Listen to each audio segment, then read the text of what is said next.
રાજ્યના ગૃહમંત્રી હર્ષ સંઘવી મહીસાગર જિલ્લાની મુલાકાતે પહોંચ્યા હતા। બાલાસિનોર ખાતે ગુજરાત પોલીસ હાઉસિંગ કોર્પોરેશન દ્વારા બી કેટેગરીના 56 મકાનો અને ડી કેટેગરીના 2 આવાસોનું લોકાર્પણ કરવામાં આવ્યું હતું।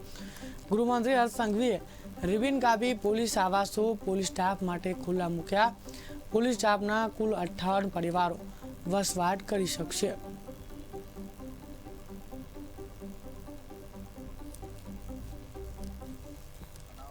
કરવાનો અવસર પ્રાપ્ત થયો।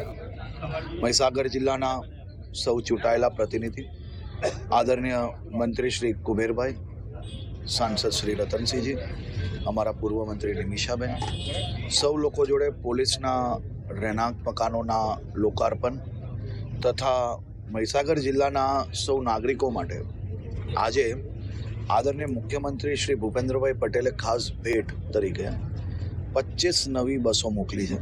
આ મહીસાગર જિલ્લાના નાગરિકો માટે આજે લોકાર્પણ કરવામાં આવ્યું। એ જ રીતે વર્કશોપનું લોકાર્પણ કરવામાં આવ્યું।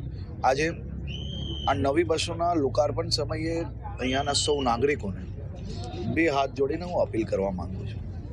આ નવી બસો તો દરરોજ સરકાર દ્વારા આપ સૌની સેવામાં ઉપલબ્ધ કરાવવામાં આવી રહી છે, પરંતુ આ બસ જેમાં તમે દરરોજ અવર જવર કરો છો, જેમાં તમે સૌ લોકો પોતાના સપના સાકાર કરવા માટે વહેલી સવારે ઘરેથી નીકળો છો અને રાત્રે પરત પાછી એ જ બસમાં ફરો છો, એવી બસોમાં કચરો નાખીને ગંદકી ના કરતા આ બધી જ બસોને સ્વચ્છ રાખવાની જવાબદારી એસટી વિભાગ જોડે આપણી બી સૌ